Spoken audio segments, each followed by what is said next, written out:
السلام عليكم، اهلا بيكم في تقديم لفقرة الشاي الاخضر بوجهها الجديد. زي ما انت ما شايف مش هنغير فيها حاجات كتيرة لو انت شفتني قبل كده، ولكن معايا آه، الريموت ده مشغل قدامي الكاميرا الامامية، وببتدي اشغلها في نفس المكان اللي بصور فيه فيديوهاتي العادية، وبنبتدي نجيب شاي اخضر زي ما انت ما شايف، ونبتدي عشان كده اسمها فقرة الشاي الاخضر يعني. وبنبتدي نشغل الكاميرا.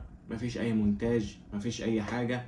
كل اللي عليا برنامج بسيط جدا، بنفتح الكاميرا وبنتكلم عن خواطر بتيجي في بالي. ما بيعديش الفيديو 5 دقايق، ممكن من 3 ل5 دقايق نحاول ان احنا نتكلم فيه عن حاجة بتدور في بالي، واتمنى ان هي تكون بتدور في بالك. ممكن اكون عارف احلها وممكن مكونش عارف احلها. برنامج نقاشي جدا، وده كان مقدمة للبرنامج. اتمنى ان الخواطر اللي بتكلم فيها تعجبكم، واتمنى انك انت تعمل لايك وشير وسبسكرايب. انا اخوك يحيى، وما تنساش لو احتجتني اتكلم في اي حاجة اكتب لي في التعليقات، وده الزرار السحري وهندوس. سلام.